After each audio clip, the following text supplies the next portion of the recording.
오늘 주제는 학계입니다. 학계라는 이름의 뜻은 그 여호와의 축제라는 뜻을 갖고 있어요. 그러니까 스가랴와 함께 그 기원한 백성들에게 성전 재건하도록 격려한 선지자입니다. 그러니까 바벨론 포로 귀환 자들을 위해 그 사역을 벌였던 그 포로기 이후의 최초 선지자이기도 해요. 기록 연대는 그 학계 안에 그 네 개의 예언이 있는데 그 네 개의 서두의 그 각 기록 시점을 밝혀요. 그러니까 페르시아 세 번째 왕이 다리오 1세잖아요. 그러니까 다리오 1세 2년 그 BC 520년 6월에서 9월 사이에 그 짧은 기간에 기록한 겁니다.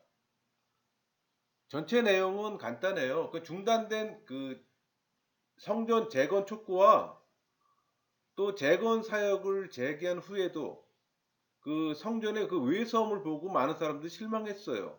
또 다시 중단 위기에 처해 있는 등 많은 어려움을 그 극복해야만 했던 그 백성들을 위로하고 격려해 그 성전 재건을 완수하기 위한 어떤 약속의 제시입니다. 그러니까 귀한 자들의 이 무관심과 또 이웃 주변 이웃 대적들로 성전 건축이 멈춰졌잖아요.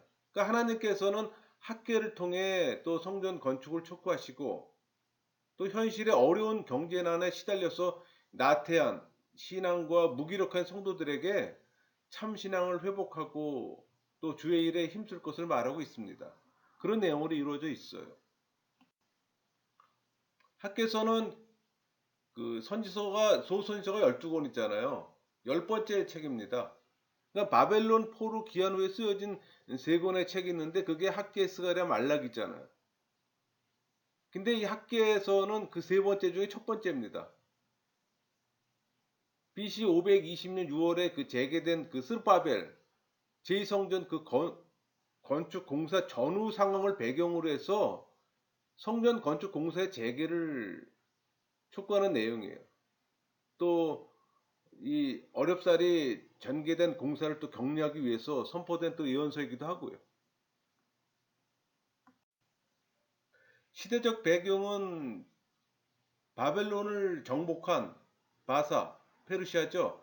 바사의 고레스는 BC 538년 그 유대인들을 고국에 돌아가도록 칙령을 내립니다. 그리고 또 고레스의 칙령 반포 1년 뒤, 그러니까 BC 537년이죠. 수르바벨 인도하에서 4천 명의 유대인들이 또 1차로 귀환해요. 그리고 또 이듬해 BC 536년에 이 포로 귀환민들은 수르바벨 제2성전의 기초 공사를 이제 거행합니다. 근데 여러분 성전 재건 공사는 시작했으나 그 주변의 사마리아 기득권을 갖고 있는 이 사마리아인들의 방해로 공사가 또 중단돼요. 또 계속적인 위협과 그 외에 어려움들로 인해 또 괴로움을 당합니다. 과거 그 BC 722년에 그 북이스라엘 멸망하고 또 586년 남유다가 멸망하잖아요. 그러니까 그때 멸망 이후에 팔레스타인 전역에 급격히 그 뿌리내린 그 북이스라엘, 그러니까 과거 아수르하고 합쳐진 혼혈 민족들이 있잖아요. 또 마찬가지로 바벨론 포로 끌려갔을 때 그 바벨론이 혼혈 정책으로 해서 바벨론 지역에 있는 사람들을 또 이쪽 지역으로 이스라엘 지역으로 보냈잖아요. 그러니까 그 사람들이 이방인들과 혼혈인들이 사실 사마리아인들이잖아요. 그러니까 그 사마리아인들의 방해 공작으로 공사는 또 이렇게 성전 공사는 또 어려움을 겪습니다.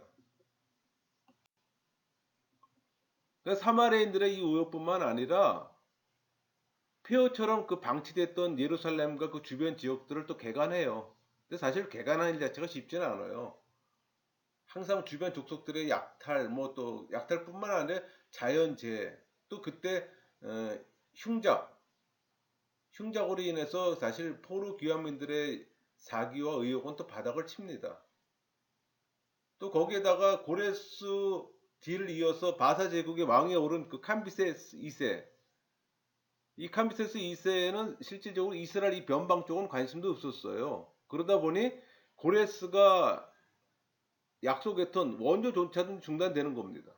그러니까 포로 귀환자들은 중앙 정부의 지원도 받지 못하고 보호도 받지 못하고 이 이스라엘 기존에 있는 그 사마리아인들 주변 족속들의 그 횡포를 당하게 되는 거예요. 그러니까 이런저런 이유로 예루살렘 성전 재건 공사는 16년 동안에 방치가 됩니다. 그러다 보니 백성들의 사기는 떨어지고 이제 비판의 풍조가 만연할 때 또 학개와 스가랴가 또 성전 공사의 재개와 또 완성을 독려하는 내용이에요. 그러니까 성전 공사가 중단된 지 16년 만에 또 BC 520년, 이제 BC 520년에 공사를 재개해요. 그리고 다리오 왕 6년, 그러니까 BC 516년에 이제 성전이 완공이 되는 거죠. 여러분, 이스라엘에 있어서 이 성전은 여러 사회 기반 시설 중에 하나에 그치는 수준이 아니에요. 성전은 하나님의 임재를 상징하는 처소잖아요. 또 하나님의 구속사역과 관련해 이스라엘의 또 유일한 중앙 성소였어요. 그러니까 성전이 존재한다는 것은 여호와 하나님께서 이스라엘 백성 가운데 거하시고 또 이스라엘은 여호와를 중심으로 살아가고 있음을 또 의미하는 겁니다. 성전 건립은 선민들의 정체성을 회복하고 또 선민으로서의 새 역사를 시작하는 것을 보여주는 또 절대적인 지표이기도 해요. 이런 성전 재건 공사가 16년간이나 방치되었다는 사실은 그 시대 선민의 정체성과 역사 의식이 흔들리고 사라지고 있다는 걸 또 보여주는 겁니다.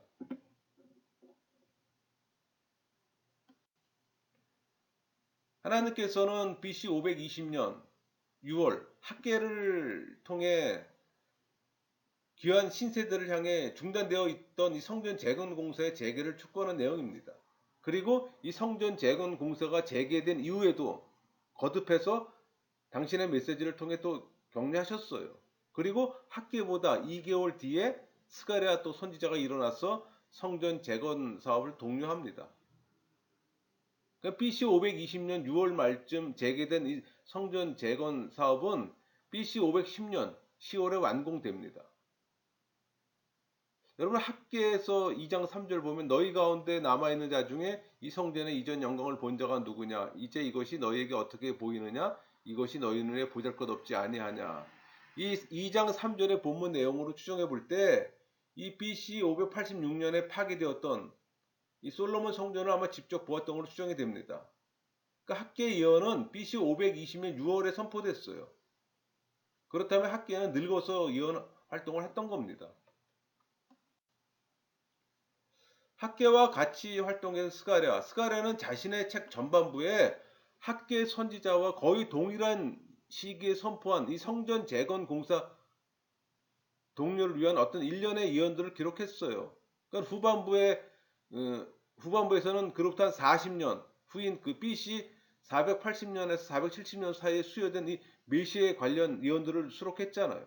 그러니까 스가랴는 젊은 시절에 학계와 함께 예루살렘 성전 건축을 독려하는 예언 활동을 한 겁니다. 이런 걸 봐서 우리가 그 신구대 출신의 두 선지자가 나란히 이스라엘 백성들을 향해 예루살렘 성전의 재건을 촉구하는 또 아름다운 장면을 또 연상할 수도 있습니다. 여러분, 다른 예언서들의 경우와 마찬가지로 학계의 이 활동이 단편 예언들의 어떤 선포에만 국한되었다고 단정해서는 안 됩니다. 모든 선지자들이 예언 선포 행위 자체와 이의 문서로 기록은 또 별개의 작업이었어요. 그러니까 성전 공사 재개를 촉구하는 활동을 본격적으로 시작한 BC 520년, 이때 학계의 경우도 그 이전에 이미 선지자로서 활동을 하고 있었을 가능성이 충분합니다. 특히 시편 111편, 125, 126, 137, 145에서 148까지 학계와 스갈의 공동 작품으로도 간주합니다. 근데 이는 이들 시편들이 학계와 스갈의 추천과 또 지도로 또 성전에서 예배 찬송으로 사용되었기 때문이에요. 그러니까 학계는 예언 선포 사후 이후에도 상당 기간 동안 포르기안 세대의 그 종교 지도자로서 어떤 활동했음을 또 우리는 알 수가 있는 거예요. 여러분, 성전 재건의 본질은 여호와 중심으로 살아가는 신앙인의 삶의 정립이에요. 여호와 그분의 말씀을 중심으로 살아가는 삶은 우리 성도에게 영원히 요청되는 또 삶의 원형이기도 합니다. 그러니까 본질적 의미에서 성전 재건을 외친 학계의 메시지는 영원히 살아 있어요. 그때나 지금이나. 신약에서 바울은 성령이 내주하는 터전으로서 우리 각자를 성전으로 묘사했잖아요. 그게 고린도전서 3장 16절 17절 말씀이 있잖아요. 너희는 너희가 하나님 성전인 것과 하나님의 성령이 너희 안에 계신 걸 알지 못하느냐. 누구든지 하나님의 성전을 더럽히면 하나님이 그 사람을 멸하시리라. 하나님의 성전은 거룩하니 너희도 그러하니라.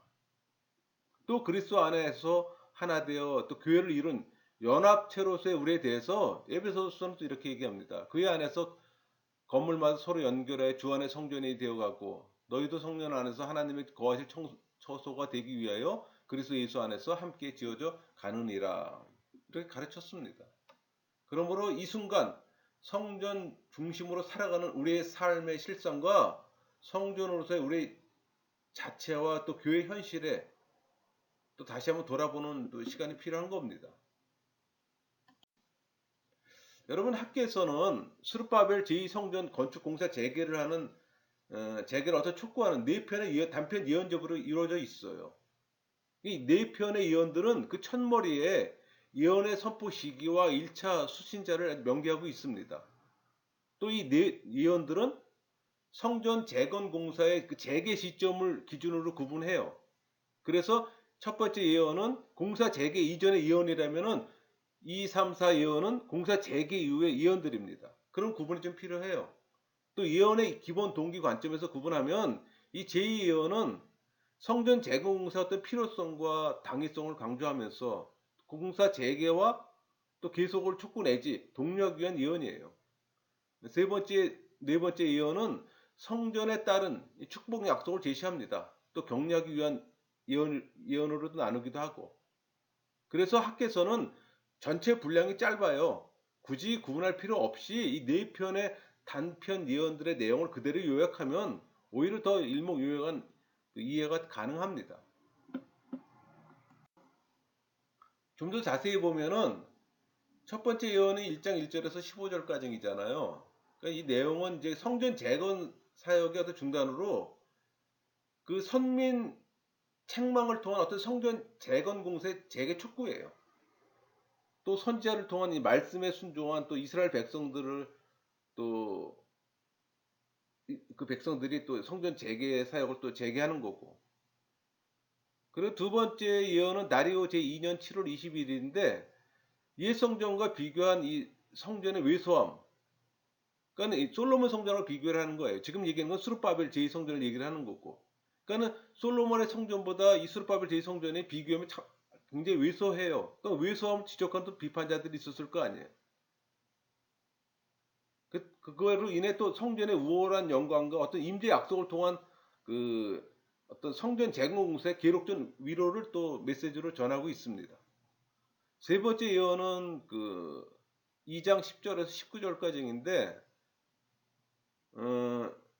선민들의 이 부정적 책망을 통한 어떤 새로운 삶의 촉구나 또 성전 재건 사역의 재개를 기점으로 그 현실적 어떤 축복의 약속의 시작이에요.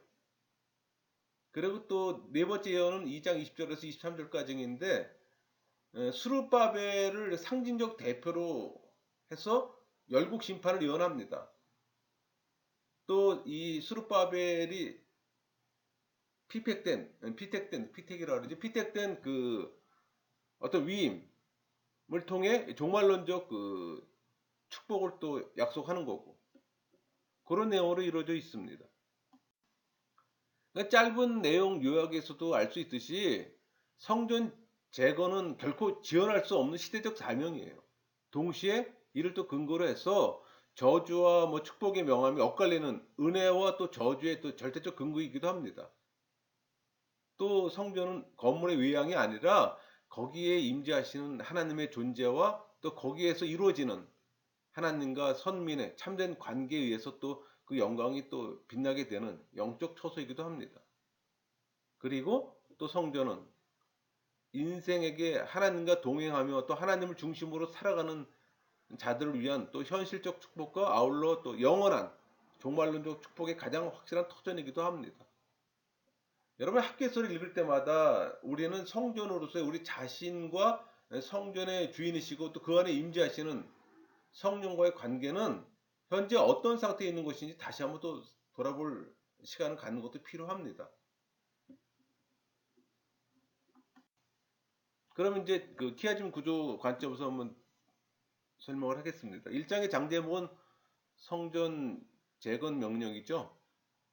사실 1장 그 줄거리는 간단해요. 그러니까 바사왕 다리오 2년 6월 그 학계가 하나님의 전을 건축하라는 하나님의 말씀을 받잖아요. 그리고 외치는 거예요. 이어 그 스룹바벨과 제사장 여호수아가 남아있는 이 백성들이 학계의 외침을 또 청종하면서 또 하나님 전을 또 증거하는 내용입니다. 이 구조로 보면은 수평대적 구조예요. 그 1장 1절에서 11절까지 내용을 보면 성전 재건 사역 중단으로 인해 그 피폐한 현실을 지적하면서 재건 사역을 촉구하는 내용입니다. 그러니까 제가 여러분한테 계속 지금 얘기하면서 성전 재건의 얘기가 계속 나오잖아요. 그게 핵심 코어입니다. 그러니까 구조 분석을 하면은 수평대칭 구조라고 그랬잖아요. 그래서 그 A와 A-는 성전을 건축하라 하면은 B와 B-는 수학이 실패함을 또 보여줍니다.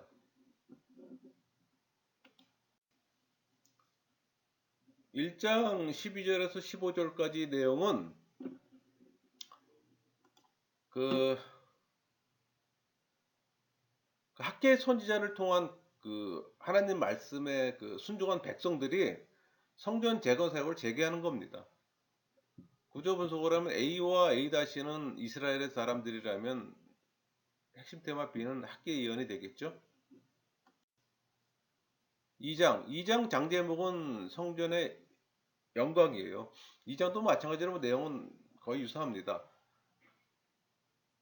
이 학계는 건축하려는 성전이 사람 보기에 보잘것 없지만 하나님 보실 때 옛 성전보다 더 영광스럽다고 또 격려하면서 여기서 옛 성전은 솔로몬 성전을 얘기를 하는 겁니다.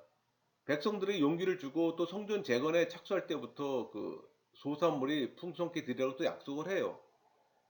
새 성전을 짓고 있지만은 과거에 솔로몬 성전을 보았던 나이 드신 분들이 있잖아요. 그러니까 그분들이 볼 때는 지금의 이 성전은 참 보잘것 없는 겁니다. 그래서 1절에서 9절까지 내용은 그 새 성전의 우월한 영광의 약속을 통한 어떤 성전 재건 공사의 계속적인 동료예요. 구조 분석을 하면은 A와 A-는 성전의 영광이라면 핵심 테마 B는 언약이 될 겁니다. 2장 10절에서 19절까지 내용은 그 백성들의 궁핍과 새 삶의 어떤 촉구 그리고 또 새 성전 공사 재개에 따른 축복의 약속이 주된 내용이에요. 구조 분석을 하면은 A와 A-는 축복이 될 것이고 B와 B-는 부정이 될 겁니다. 여러분 제가 이렇게 항상 그 키아즘 구조를 얘기를 할 때 여러분들은 한 번 듣는 걸로 끝나는 것이 아니라 한 번 듣고 두 번째는 여러분들이 성경책 갖다 놓고 이렇게 형광펜으로 칠해가면서 그 말씀 구조를 읽어가면서 이 키아즘 구조를 여러분들이 직접 익히는 게 필요해요. 제가 눈에 강조했지만은 이건 듣는 걸로는 아무 의미가 없어요. 여러분들 직접 성경을 찾아가면서 볼 때 더 의미가 있는 겁니다. 그런 식으로 좀 익히게 되다면 여러분 성경이 복잡한 성경이 단순해져요. 여러분 직접 경험해 봐야 되잖아요. 20절에서 23절, 20절에서 23절 내용은 그 수룹바벨에게 이 종말론적 열국 심판 예언과 또 이 수룹바벨이 피택된 복되다는 거하고 또 통치권 위임의 약속이에요. 그래서 구조 분석을 하면은 그 A와 A-는 수룹바벨이 될 것이고 핵심 테마 B는 여러 왕국들의 보좌를 엎을 것이라는 내용이 되겠죠. 여러분 학계에서는 오바댜서 다음으로 짧은 내용이 있잖아요. 그러나 그 교훈은 의미심장합니다. 제가 아까 성전 재건 명령에 대해서 계속 논의 얘기를 했지만은 단순한 그런 개념보다 어떤 불순종과 순종의 결과를 환히 열어 보이듯 학계는 계속 외치고 있어요. 그러니까 천하 만국의 금은 보화보다는 아니 금은 보화는 다 하나님의 것이라는 이 확신을 백성들이 심어주고 있어요. 그리고 메시아 도래에 관해 또 언급합니다. 그러니까 메시아로 인해 성전은 영광으로 가득 채워질 것과 또 열방은 심판받을 것을 또 확실히 밝혔어요. 여러분은 이 짧은 책에서 하나님의 백성들에게 얼마나 큰 도전을 하고 있는지 볼 수가 있습니다. 또 우리의 선택이 얼마나 중요한지 또 알게 됩니다. 또 우리의 순종이 하나님이 세상에서 목적을 이루기 위해 또 선택하신 한 부분이라는 사실도 알게 되고 또 이런 진실은 우리가 다가오는 하나님 나라를 기대할 때 겸손함과 또 하나님의 백성들의 행동으로 이루어지도록 또 동기부여시킬 겁니다. 여러분 학교에서는 한마디로 성전 재건에 대해서 무관심하고 나태해져 있는 이 백성들을 각성시켜서 한시바삐 성전 재건토록 또 촉구하기 위해 쓴 책입니다. 그러니까 신약 시대인 지금은 건물로서의 성전이 아니라 참된 성전인 나 자신의 믿음을 재건하도록 또 하나님께서는 우리에게 또 촉구하고 계세요. 그러니까 교회만 들락거리는 종교인이 아니라 성령 세례 받은 신앙인으로 거듭나기를 또 촉구하며 기다리고 계시는 겁니다. 말씀을 마치겠습니다.